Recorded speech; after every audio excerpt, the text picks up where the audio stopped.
What's up guys, welcome back to the channel. In today's video we have a brand new project, and I don't know what it is.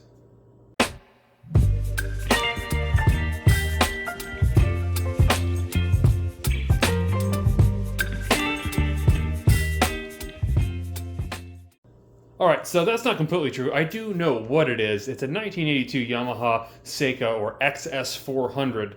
The real question is why did I buy it? What's the reasoning behind that? Well, I'll kind of get you the rundown of it, but I've been looking for a bike that is a skinny-wheeled bike that's a smaller, thin-framed bike that I can make some sort of cafe racer scrambler, and I couldn't find the right fit, and this popped up in front of me, and though while you look at it, you're probably thinking, what are you doing with that?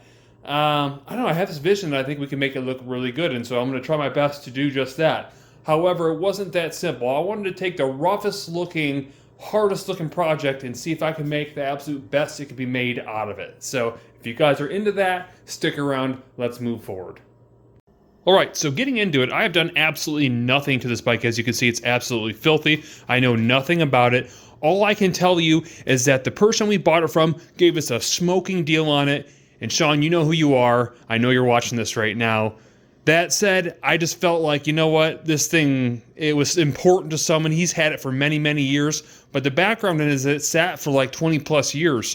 Nothing's been done to it. And he started to disassemble it, that is the former owner, and had it separated in a bunch of different bags and stuff like that. And then nothing really got finished with it. And so I think that in my own faith, or my effort, getting this thing to be a cool looking project would really, really cool to him. So that's kind of one of the reasons I'm doing this. Plus the fact that I wanted to build a cool cafe racer, I thought, well, you know, this might be a good fit. Now, I feel it kind of looks like one of those Tomos mopeds. I don't know how you say that, but it's got those little skinny wheels. There are cool wheels, though. It's an 18-inch wheel front and rear, so I find that really cool. It's larger than most sport bikes, though they are narrow and got that cool, narrow look. We'll get into design later on. I just kind of want to look over this bike with you guys. You guys can see with me live exactly what is going on with it. Now, the first thing I want to do, and typically what we do on these builds, if you guys are new to the channel, we'll kind of walk around the bike or the project, wherever it might be, and kind of point out some of the stuff that we know was wrong and that has to be fixed or changed. And with that said, let's start with the fact that there's no battery. Now, I do have a battery. In fact, the battery is right here, and this is actually the original battery out of that thing. So from 1982, that's pretty crazy, but I do have it. The bike itself only has like, there's a cluster here somewhere. There it is. It only has 7,600 miles on it, so it's really not ridden that much.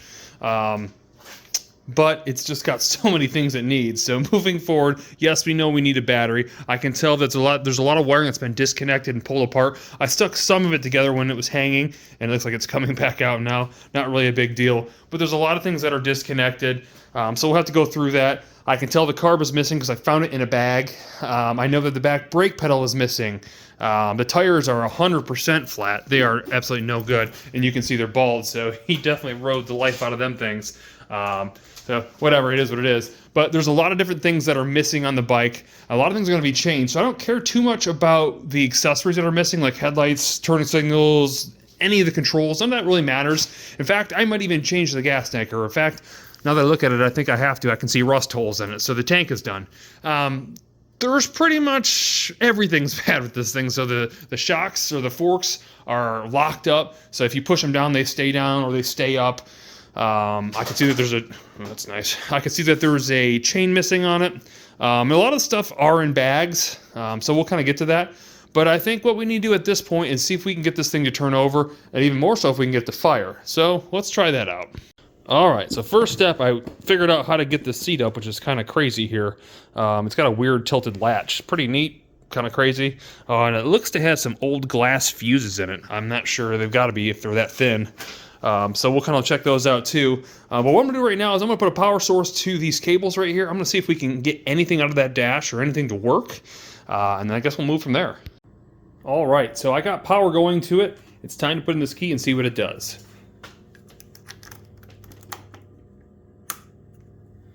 Alright, well, we got power. I got a headlight. I don't know if I put the bulbs in the right places. Let's see, turn signal.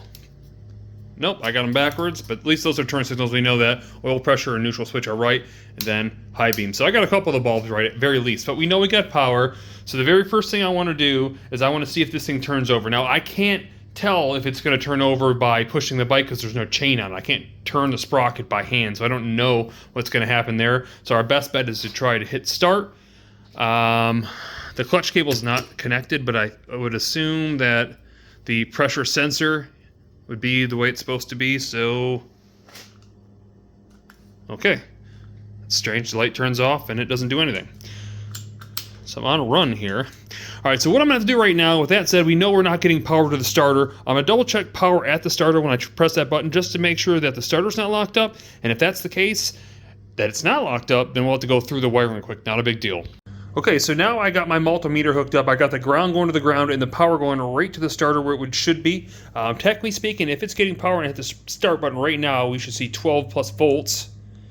And I'm not getting anything. So that tells me that somewhere between this start button and that starter, there's a wire that is either not connected or corroded. Now, there's a good chance it's corroded, and the reason I say that is because this bike has sat for 20 plus years. So even though it was in a somewhat controlled environment, that doesn't mean moisture couldn't build up and get things rusty and corroded where it needs not to be. So I'm gonna go print out a wiring diagram. We'll take a look at it and see what we can figure out. Alright, and moving forward, I went ahead and printed off the wiring diagram for this particular vehicle, and then what I did is I went ahead and wrote out everything and highlighted the areas that could be a potential problem for this thing not getting power.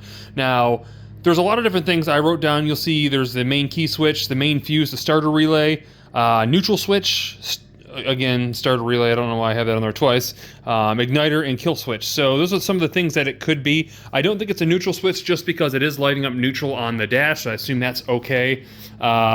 Kill switch could be a problem, which would be up here on the dash, as well as the actual start button itself. And so I think where I'm going to start at the very beginning is double checking the starter. Now I know power is going to the starter, and it's obviously grounded because it's connected to the motor. Now, if power is going to the starter, that means it's going to be our little bit of jumper where it's coming from the start switch and then going to our starter relay. So I'm going to check to see if there's power in here first, and if there's power in here, we're just going to kind of follow that diagram down until we reach the spot that's not getting power.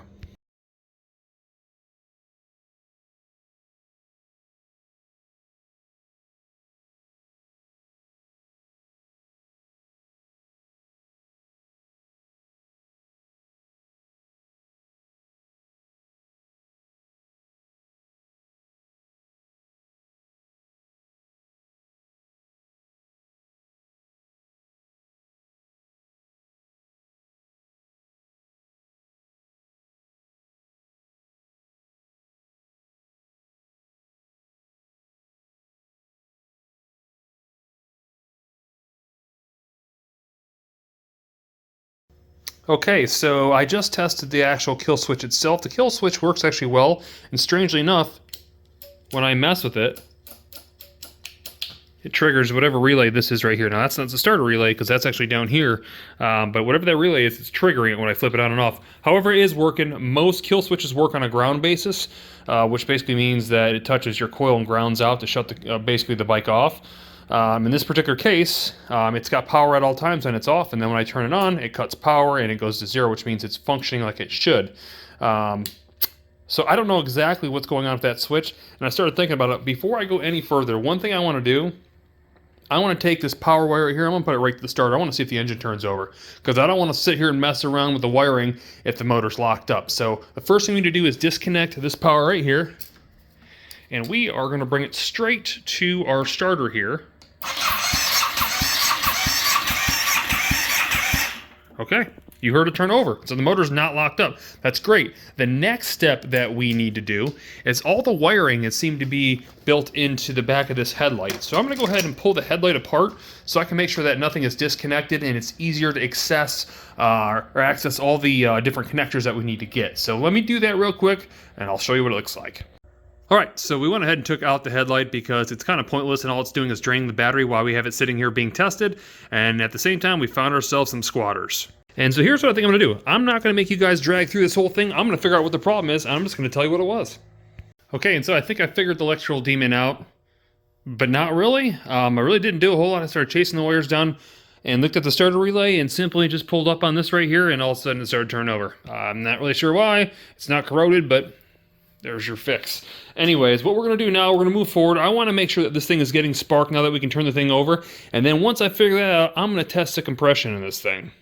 All right, so to test a spark is relatively easy. You guys probably know how to do this, but for those of you that maybe not, maybe this can help you. But make sure the bike's turned on. Make sure there's no fuel involved, obviously. And then what we want to do is you want to make sure when you pull out the plug that you're connecting it somewhere to a metal ground. We're just going to go ahead and simply turn it over, if we can see this here.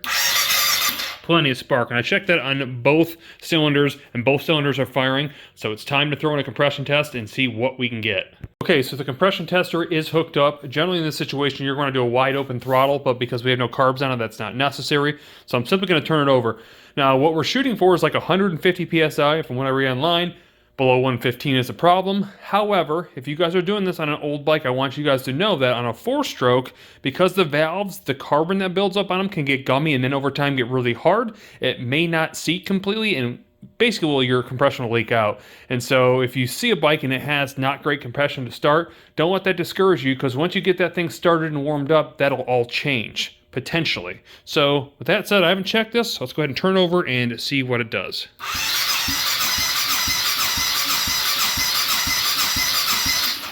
Well, yeah, so it doesn't get much worse than that. It's 40 psi. That's obviously not good.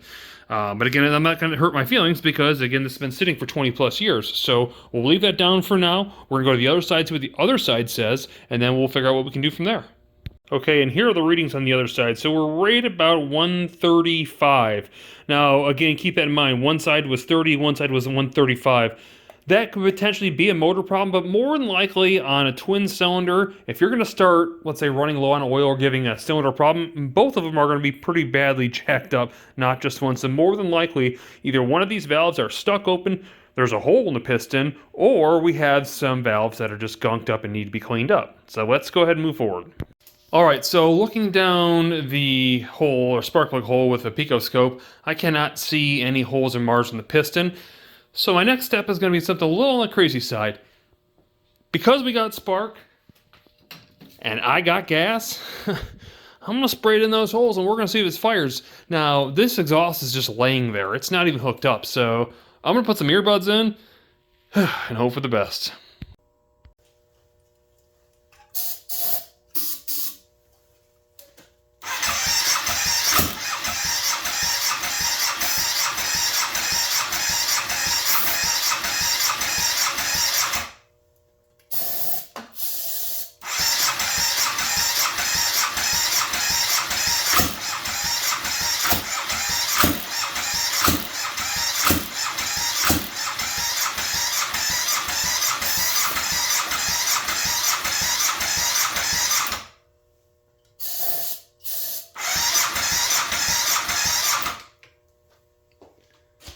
All right, so as you guys just saw, it's not firing. It's attempting to fire mostly out of that cylinder over there. This one's actually blowing back smoke, which is a problem. That's telling me either, yes, there's a hole in the piston, compression is leaking through, or it's telling me the valve isn't closing, which is the most likely scenario. Now, it still should have fired somewhat, and it's not. I don't like that, but it is getting a boatload of air. I'm going to try a couple more times, see what I can get done, see if I can loosen up this valve, and if not, we're going to pull this motor out and take the head off and see what it looks like.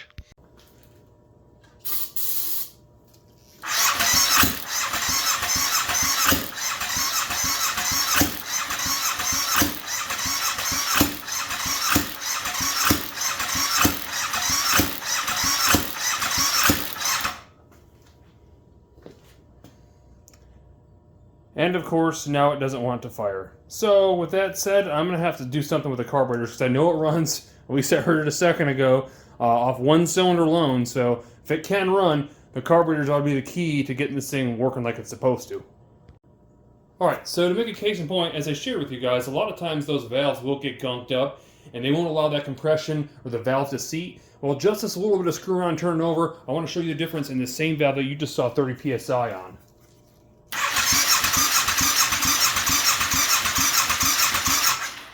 Now, even though it's still not registering real high, it's at 110 or something like that.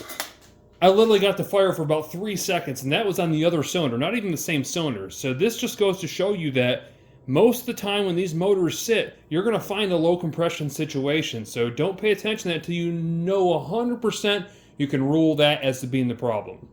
All right, so as I shared with you, I think that it's going to run, or there's a better chance of it running with the carbs on. Since I know that it does run, I have a better chance of it continually running, I should say. So with that said, I told you everything was bagged up in different bags or whatever. This is, well, this is kind of the carbs. So I'm going to take all the stuff apart. Hopefully I can get it cleaned and put back together. Hopefully I'm not missing anything, and then get that thing thrown back on the bike. Let's see how we fare. Alright guys, how's it going, you ask? Okay, I guess basically at this point I've got everything taken apart and cleaned for the most part. The only thing I can see indefinitely I'm missing is one of the lower gaskets, which I can make. It's not a big deal. I'll order some more here in the future, but for now I can make one that should at least hold the gas and work like it's supposed to for now. I went ahead and printed off the diagram and the parts diagram to make sure that nothing is missing, because again, these things were completely disassembled, and it was a little bit of trickery because like some parts were mixed in with brake parts bags, and that's all the bags it came with, and yeah, they were all split up into different things with different parts of them, so I think I got everything except for one of these. I'm going to get it all put back together. Hopefully it's the way it should be, and we're going to throw it on this bike and see if we can get started. Alright, well, we just played a little game of Daddy Make Your Own Gaskets, and well, here it is. So hopefully that's the only part that's missing. I'm actually going to do it for both carbs just to be safe, and if that's the only thing missing, which I'm crossing my fingers, we'll have this bike started, hopefully. Alright guys, so I got the carb rebuilt. Unfortunately, I was missing one part, and no, it wasn't the gasket. Well, yeah, it was. I made both gaskets. But I was also missing a pilot screw, which kind of sucks. But what I had to do was go ahead and order a rebuild kit online, and once that's in here, we'll have it thrown in. But while we're waiting, you won't see a difference. I went ahead and pressure wash everything, so you'll notice that it's a little bit cleaner than it was. But also, there's a lot of stuff on it that we don't need. Kind of like the headlight, seat, tail fairing, and all that. So I'm going to rip all that off and label the wiring because we won't be using that going forward. Alright, so it doesn't get much more minimalistic as that. And with that said, it's time to throw one other thing. That's our battery. I can't help but laugh at this. The camera's not really picking up how little this thing is.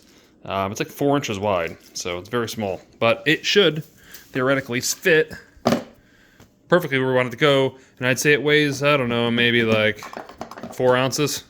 Pretty much nothing. It's like paper. So let me get this thing hooked up, and then we'll move on. And so the new battery's installed, and I realized that that's exactly what we needed to get this thing fired over, because I got it to fire over a second ago as well. So I went ahead and threw in the pipes real quick because it was kind of loud. I just want to show you guys, if I turn on the key here, spray in a little bit of,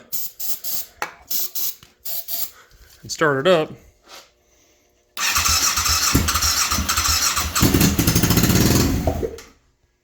And a little bit of a flame. Alright, so moving forward, I want to get this air box out because I'm going to try to run pod filters. Now, I do want to have kind of a disclaimer here. They do say that these bikes don't run well with pod filters. There's a lot of adjustability you have to do, or adjustments you have to do on the actual carbs and stuff to get them to work right. And that's probably true judging by the old XG1000 that we did, especially with the vacuum-controlled petcock and all that kind of stuff. But I'm going to try to work around it. This box is ugly. I want it gone. And I really like the fact that when you open it up, it really displays the monoshock right here. So what I wanted to show you guys is how to get out. There's no sliding side to side. It's completely loose, as you can see, but it does not come out. And I think the only way to get it out is either you take the swing arm off or you take the motor out. Now, with the motor coming out, I think it's a little bit easier because, as you'll see here, the upper mounts are already off. So all I really need to do is pop this bolt out right here, and this thing should kind of slide forward. So you see I have a jack underneath it so I can lower it so it doesn't just drop, obviously. But I'm going to go ahead and pound that out, and this thing should go forward, and I should be able to slide that out if I did it right. Alright, so that obviously didn't work, and so as you can see, I took off pretty much everything to get it off, and there's only one way it comes out, and that way is straight out the back by taking the swing arm off. Now, I dropped the motor forward, but no matter what I did, this bar kind of screwed us right here, and no matter how I spun this thing around, I could not get it through any of these holes anyway. Real close, bad engineering. So, back it goes. Alright, so we finally got our carb kits in. I got those thrown together, and they're back on the bike. As you'll see, we kind of got a DIY gas tank we're doing right here now. I'm going to pick that upside down. But what we're going to do is we're going to see if this thing fires and runs on its own. Now, keep in mind there's no filter on it, and I know all these years of these bikes are real particular about having the right air-fuel mixture. So right now it's set all to stock. Everything is all bone stock as far as jetting and all that. I don't want to change that until we start getting into getting this thing running smooth, but for now we just want to get it fired up. Let's try it out.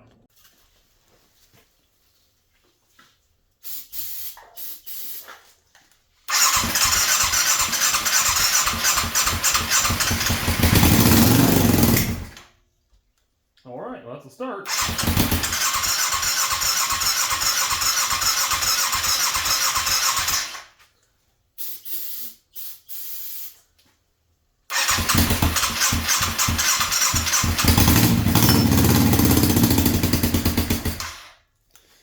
getting somewhere. A little bit more tuning in here, and then we'll get the thing running. Alright guys, it turns out that my pilot jets from idle screw jets were clogged. It looks like I thought it was just a small orifice, but it turns out that it was just still clogged. So I went ahead and cleaned those out. I assume that's going to be the problem or the fix for this. I'm going to go ahead and dump a little more gas in this for a second until it stops bubbling, which it's there. Let's go ahead and turn the choke on, key on, and run, and let's see what it does.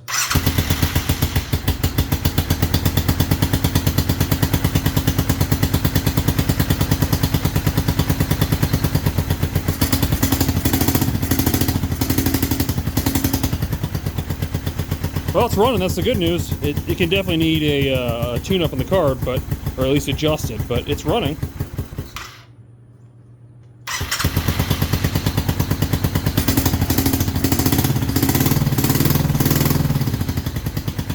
As you can see, it's running with the choke on right now, so obviously it needs more fuel. But again, keep in mind there's no air breathers on it right now, so that's part of the problem. That's all we need to see. We know that it's running now. Let's move forward. Let's start getting this thing modified. Alright, so I decided to let it run a little bit longer. Since it was still running, I just let it keep going. And it's starting to clear out, and it's actually starting to sound pretty good. I went ahead and threw on the pod filters, 2 of them, not the ones I'm going to be using, but 2 smaller ones, just to make sure it'd be dialed in a little bit better than what it is right now. And again, it's running really well, so let's move on. Alright, so moving forward, it's time to get into some frame modifications. Now, I was going to take off the forks to get them out of the way, then I realized that, you know, it'd be better keeping it level, keeping the wheel on it. But what we need to do is we need to take the brand new tank and fit it to see how it's going to fit, and hopefully it'll fit well. There won't be much modification need done to that. And then the seat itself. And that'll actually show us what we got to do with this tail section here. I will say that at very least, that is going to get cut off there, and all this bracketry is probably going to get removed. All the little tiny brackets you see, because none of that is needed. At least it shouldn't be anyhow. The one thing I do see being a problem though, because most of these bikes, when you run any kind of like cafe racer or scrambler style, they got a flat seat, and you can see this one kind of rakes up. We don't want that, so I might have to cut it there, and put all new pipes inside here. I don't know for sure, but we won't know until we get into it. Let's move forward. Alright, so one of the first steps of figuring out our frame is figuring out the overall design. Now, if you guys will recall, with any kind of cafe or essentially a scrambler build, you're going to have a frame that's essentially raked straight across, kind of like the picture you see above. You'll notice that the gas tank kind of goes relatively flat along with the seat and pretty much the whole top half of the bike. And so to do that, as you can see, we need to cut off a lot of this frame that's back here, as I've already stated. However, how do I integrate a frame that's shaped like that with a flat frame in the back, right? Well, that's where the gas tank comes in. With the gas tank, we just got ours in. I've had multiple I bought. None of them have fit. And now we're working with this particular one right here. Now, overall, it's a nice looking tank. I'll show you as we get into that. But what I need to do is I need to figure out a way to get this thing to sit down on that hump right there and give me somewhat of a flat top. Now, there are ways. I believe those little nubs right there that normally hold the gas tank in place and stop it from rattling are going to have to be cut off. And then what I'll probably have to do is re-weld them on lower. So let me get the tank on, we'll take a look at the gaps, and we'll see what we have to do to get the thing adjusted.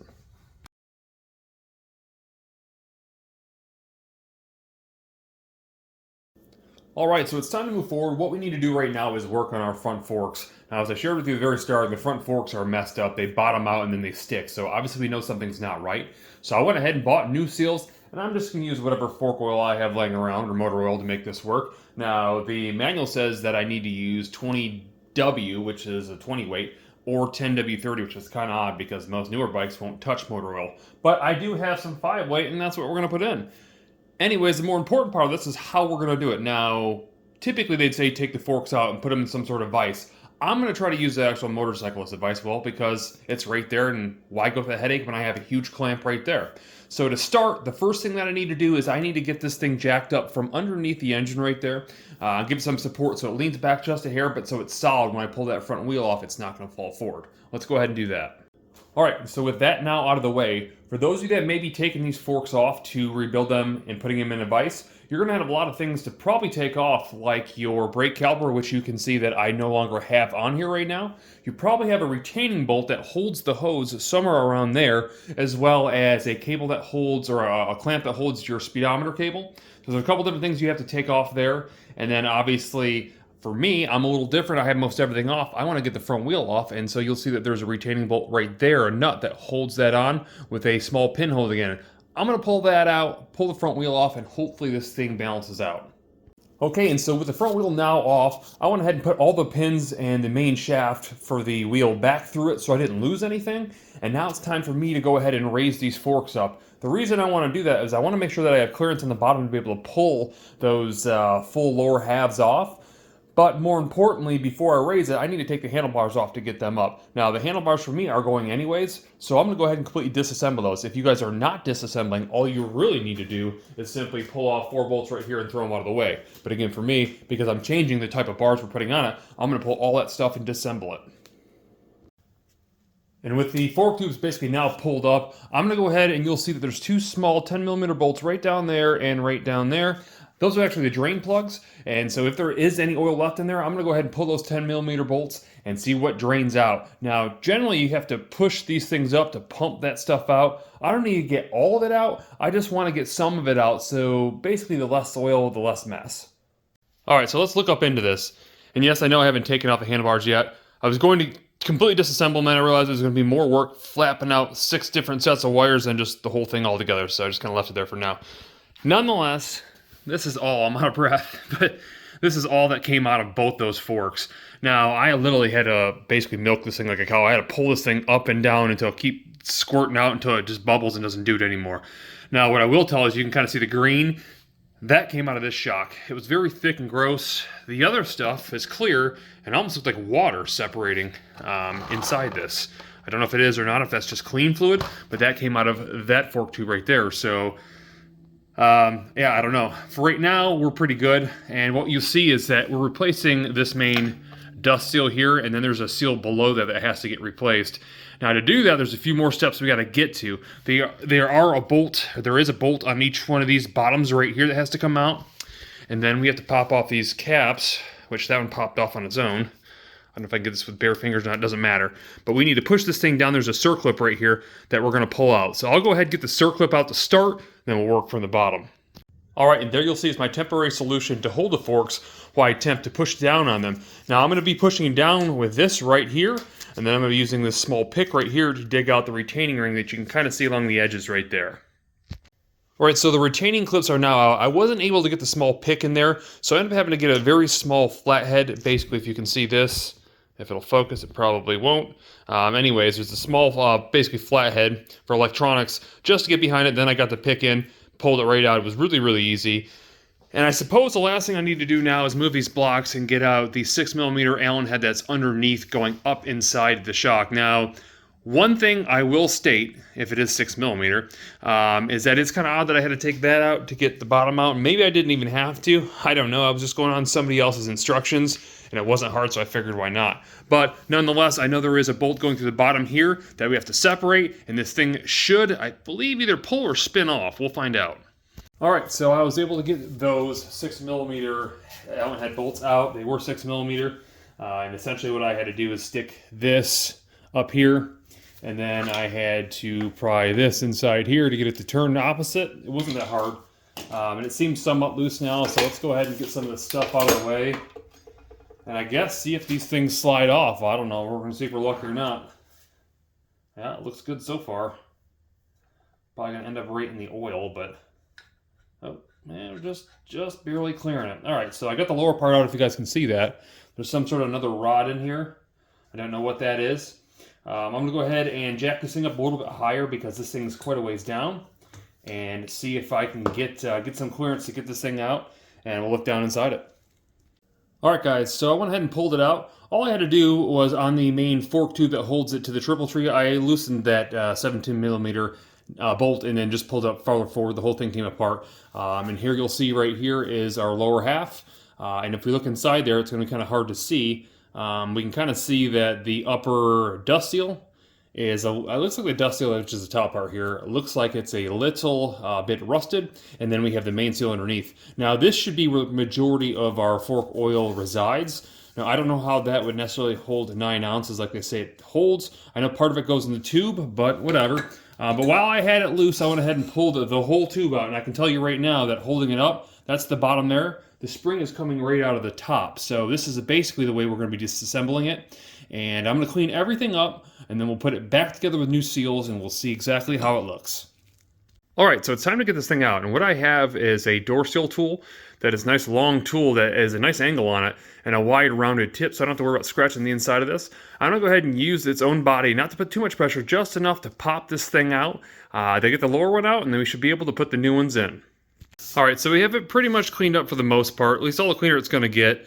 And then look at our seals. So here you'll see our old seals, and here are our new ones from K&L Genuine. That's the part number there. I'll put a link in the description below if you guys are interested in that, or at least to a comparable set.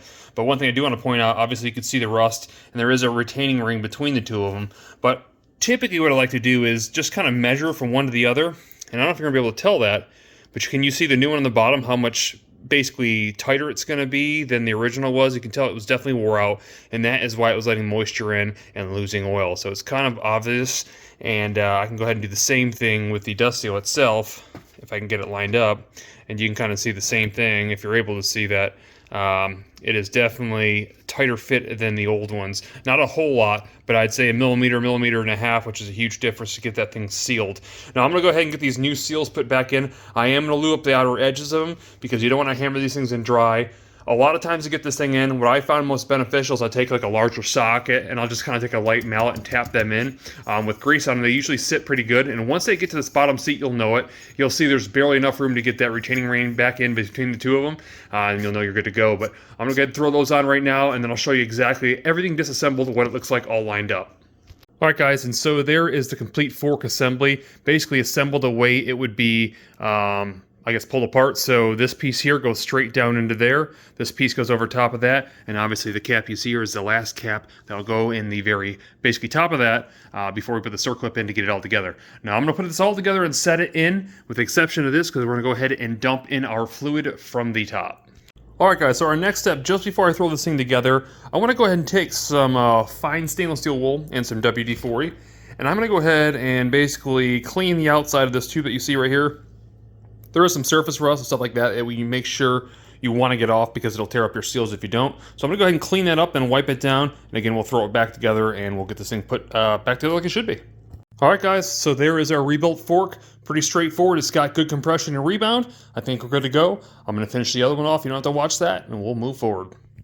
Alright, to finish up the front fork or front suspensions, what I want to do is go ahead and take the rest of this oil right here, and I'm going to drain it into a 16.9 fluid ounce water bottle. And I want to see exactly how much we're short. Keep in mind, it should have been close to about 18 ounces. So we'll see if that thing fills us up or not. I have a feeling it's not gonna. Okay, and so here's about where we ended. It's probably about 15.5 ounces. There's obviously a little bit of residue left inside there, and we did spill a little bit, so I'm going to say most of everything was in here, more than I anticipated. So we're probably pretty lucky because our shocks probably weren't leaking. I think that just the seals and the fluid was so old that it really just wasn't working well, and we'll find out once we get this thing on the road. However, I think we're good to go. This covers the front suspension. Alright guys, and so moving forward, the next part of this build that I want to get into is working on the exhaust. Now a lot of people get excited about the exhaust, but this is pretty basic. We're not going too far into it, and again, we're not going to spend a whole lot of money into it. And honestly, I think that the performance we'll get by some slip-ons ought to make quite a difference, so that's kind of where we're going. Now what I have done is I've bought two exact mufflers for this system. Well, I shouldn't say exact because it's not really for this, they're universal, but they were basically eBay or Amazon specials. Now, they're actually, they say M4. I don't think they're actually M4, if I'm being honest with you. I'm pretty sure these are some kind of Chinese knockoff. But if I'm honest, the quality is actually really nice. They're pretty heavy, and they feel really solid, so I can't complain about it. But let me show you my plan. So we know that, obviously, if we keep the front pipes, which we're going to, that the back pipes have to go, these back canisters here. Now, they're kind of integrated all the way down, and this exhaust has two H-pipes. There's one there, and there's one back here. I think we're going to be getting rid of the rear H-pipe. I don't think a secondary is necessary, and I don't want to put an exhaust way back here. I want to keep it low and cut. So my plan is to probably cut the exhaust somewhere in here, and then we are going to be mounting the exhaust just like so. So it's kicking out underneath the lower heel. Now, I don't plan to have on secondary passenger pegs on this bike because there's really not going to be a seat for it anyways. So all this is getting cut off, and that'll be in our frame section anyhow. But basically right now we're covering this because we're going to have to paint the frame, and this is all part of the stuff that has to be added to the frame, as well as having a lot of parts removed from the frame. So this is all stuff that has to basically happen before paint and body. So I'm going to go ahead and I'm going to mark exactly where the closest fitting to get this thing set up is. I'm going to mark it. We're going to cut that thing straight off. We'll put a couple tack welds, and then we'll get the final weld on it and see what it looks like. All right, and you can kind of see where we cut this pipe off. Now it is time to try to take our slip-on and slide it over top. Should fit fairly close. I'll probably struggle for a minute, of course, on camera because, well, why wouldn't I? But, oop, got it. That is a pretty tight fit. And so what we have to do here now is obviously we need a bracket that's going to run up to our old mounting bracket to be held, but I have to make sure that the brake lever makes clearance so it doesn't touch this. So what I'm doing right now is I'm going to grab the brake lever, I'm going to position this thing, we're going to again put a couple tack welds in it to make sure that it's tacked and ready to go, and then we're going to pull it all back off. Alright guys, there you guys have it. There is our exhaust all tacked up. We got dual sides. Looks pretty darn good. Again, that's just tack sitting there. It's not going to stay that way. I mean, ultimately, the way it's sitting, it's going to. But I still got to finish basically welding all the way around it. I have little tabs in the springs to hold the silencers on. And then obviously on the other side, because these exhausts are all made for a right-hand side exit, both M4 badges were on this side. So I have to cap those two holes right there in that, and then drill and rivet the M4 badge on the other side. Normally I just take it off because they're probably not M4, but at the end of the day they don't look bad, so I'm going to leave them on for now.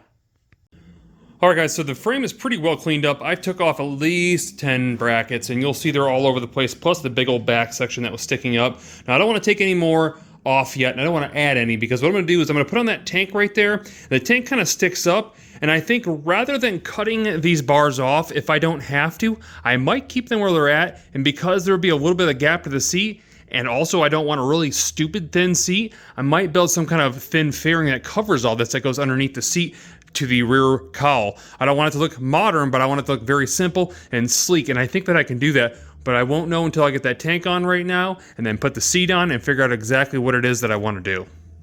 Alright guys, so our tank is finally in, and this is exactly what a retro tank should look like. Bam, and there it is. So as you can see, and what I really wanted, you can kind of see how that is flat straight across, and that's exactly what that should look like. That's kind of that old school kind of street bike enduro dirt bike kind of look that they had in the 70s. Really what we're shooting for. And now what we need to do is we need to kind of fit our tail section and figure out exactly what we're going to do with the seat. And then once we figure all that out, our new brackets that need to be there to hold everything in are going to start welded in place. Alright guys, so I'm trying to get my creative juju, if you will, going and trying to figure out the exact design I want. As you see, I went ahead and 3D printed and designed a rear tail, a very basic squared off tail. Not going to stay that way per se. I just didn't want a rounded one because I feel like the rounded ones just didn't go with the tank. The tank's more of a squared with a rounded edge look. So this is a very basic squared off look right now. It's going to have some definite modifications, so I just kind of taped it on there. As you can see right now, I'm going to go ahead and I'm going to go back and make some more modifications and see what I can do with it and go for revision 2. Alright guys, so on a side note, sometimes I'm pretty good at just looking at something and telling you whether it looks good or it doesn't. When I cannot do that, I'm trying to come up with specific builds. What I'll do is just use a free program, which is Microsoft Paint, on my computer. And as you'll see here, I will design things, for example, I'll put the forks and the seat and the rear cowl on it, just to give me an idea of body lines.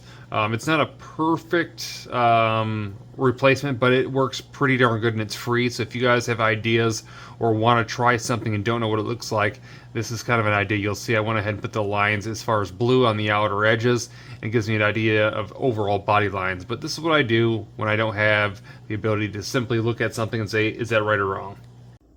Alright guys, so there is revision 2 of the tail section.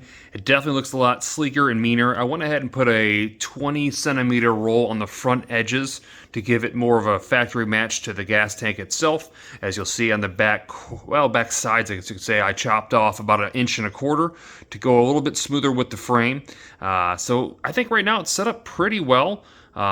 It's a little bit maybe newer style than I wanted, but again, I didn't want to go with the round, so I think this is going to be fitting, but we'll see when it's all said and done how it fits together. Right now, we have some more work to do because what we're dealing with right now is getting the tank to mount down. That's one of the main things that we have to do. Now, you'll see I put the shock absorber back in, which is kind of important because that piece right there is what goes underneath the tank, so we won't be able to use the original mount. And so probably what I'm going to have to do is come down off the sides and do some kind of side mounting on it.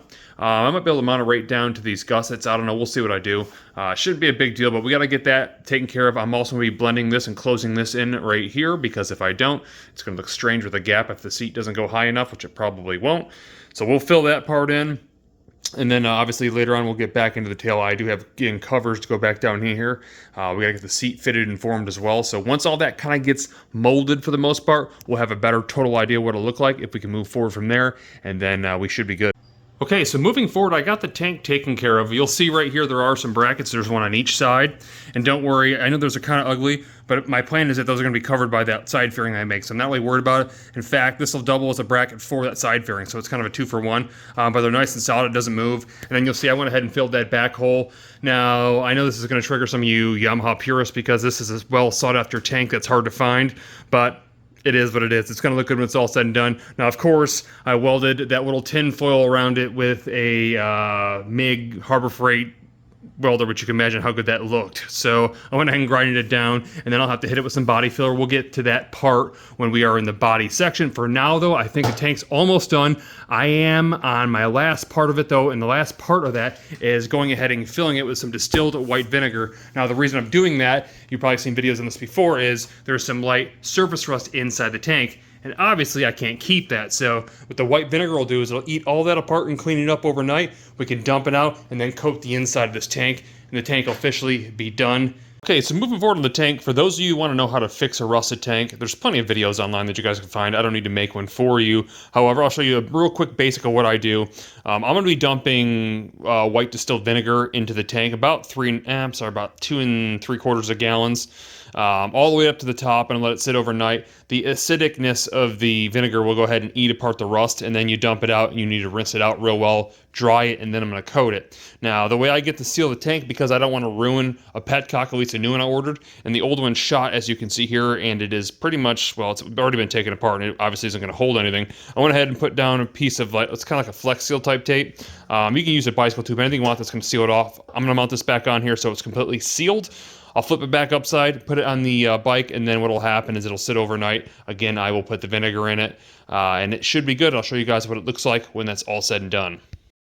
Okay, so update 24 hours after using vinegar, and the vinegar did absolutely nothing.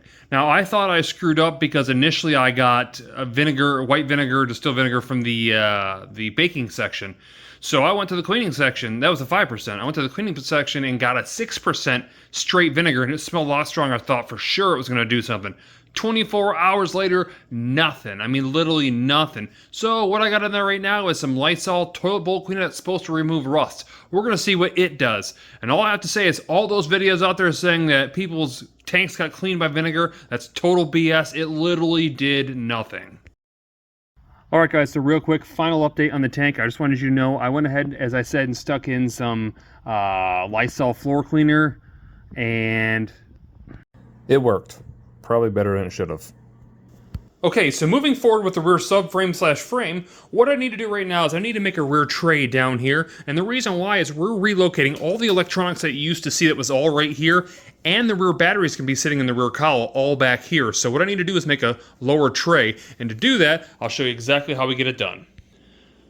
Alright, so what we do is we typically use aluminum for things like this. I'd like to use steel, except I don't want to do a bunch of welding and have it worry about, rusting and things of that nature. The aluminum is going to be lightweight, and it ought to work pretty good, and especially if we coat it, we won't have to worry about the agitation or corrosion from metal on aluminum. Nonetheless, what I'm going to do is I'm going to be bending up the tail section so it fits up into the rear tail, and then this is going to kind of wrap down and then come back up to kind of give it a, I wouldn't say a watertight seal, but stop like leaves and heavy water from coming into the electronics. So let me go ahead, bend this up, cut it out, and I'll show you how it fits.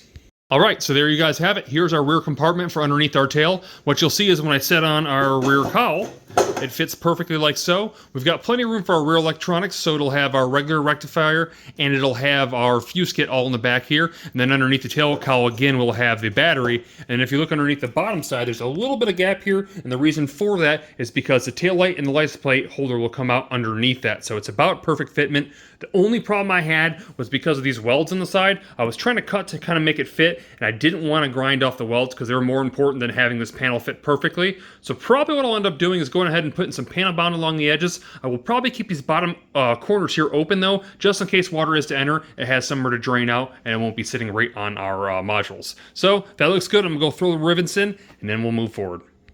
Okay, and moving forward, it's time to mess with the seat. Now, I had a little bit of a debate here. I know earlier I talked about putting a little bit of a side fairing here. I'm kind of concerned if I do that, it's going to take basically too much away from the look of the Cafe. Now, again, I know it's not a 100% Cafe racer, but I don't want it to look like an 83 Ninja.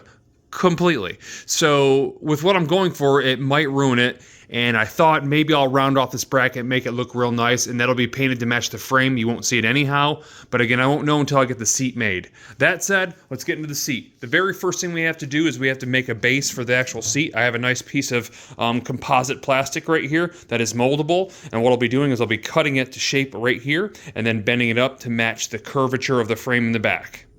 Alright, and so there you have our seat base. Now for those of you that may be wondering exactly what kind of plastic is this, I don't exactly know. I pick up scraps like this all the time when I get a chance to. If I had to guess, I'd say this is the same material as you would find like in a kitchen on a commercial like worktop or whatnot. It's kind of that waxy plastic.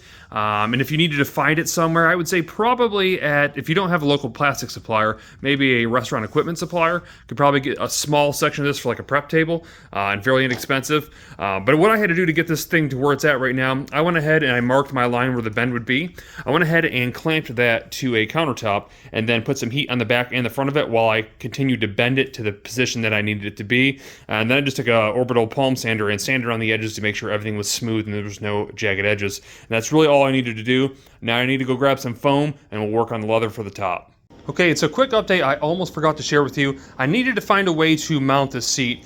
This part was pretty straightforward and I wasn't going to show up, but I'm like, it's kind of important if you guys are making your own seat as well. And what I did was I went ahead and welded on 2 bars across here. I'll show you in a second here when I pull this off. And you'll see I clamped it down after I marked where the holes needed to go. And I'm drilling 4 holes this way. Now, initially I was going to put bolts down this way and some wing nuts on the bottom. And that way I could have accessed the fuse panel underneath it.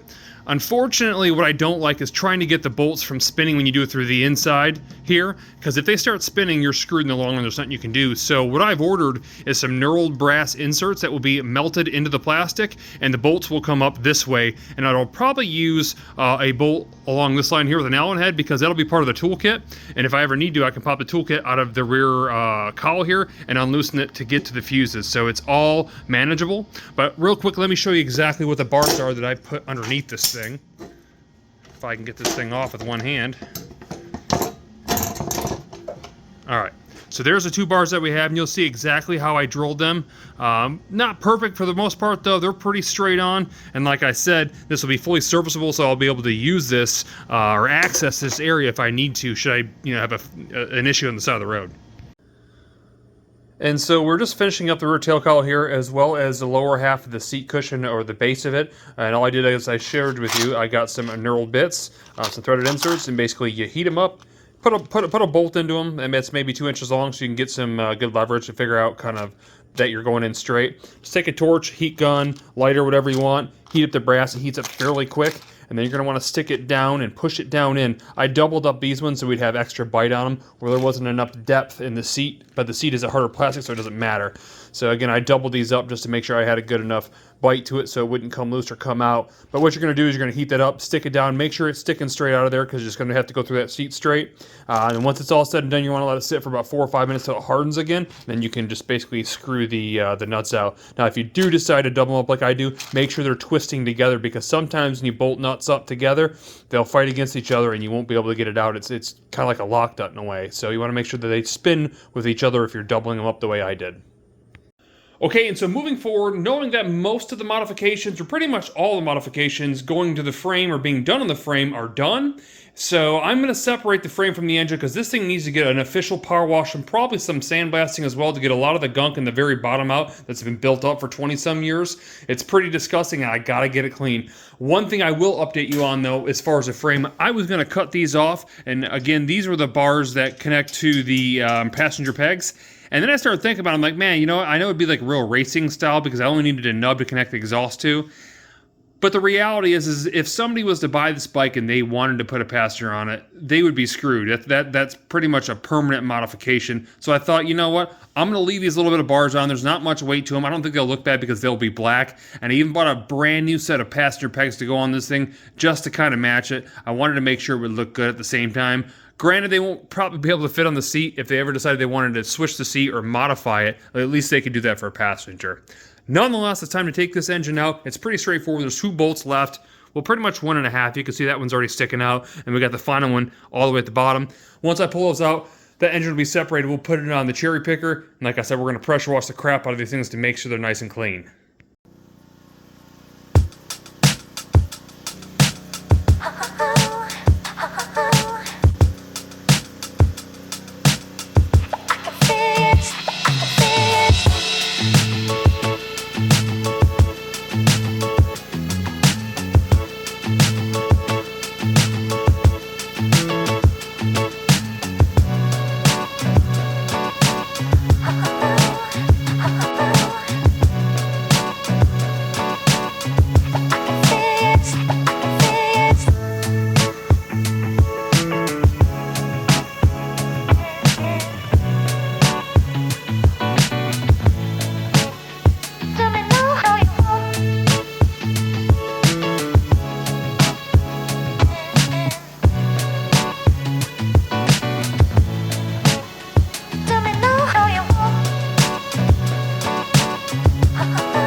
Alright guys, and that is a wrap on this video. Now this video was a little bit longer than normal because there was a lot of content to put out, because there was a lot of things to figure out. I think you guys are going to be really excited how this thing turns out, so I definitely would click that subscribe button and the notification icon so you guys get the next notification when this next upcoming video is coming out. And if you guys got comments, definitely leave those below. Oh, and also, you know what, if you haven't clicked that thumbs up, definitely click that thumbs up. It helps the algorithm and get this channel up to where it needs to be. I'll see you guys in the next one.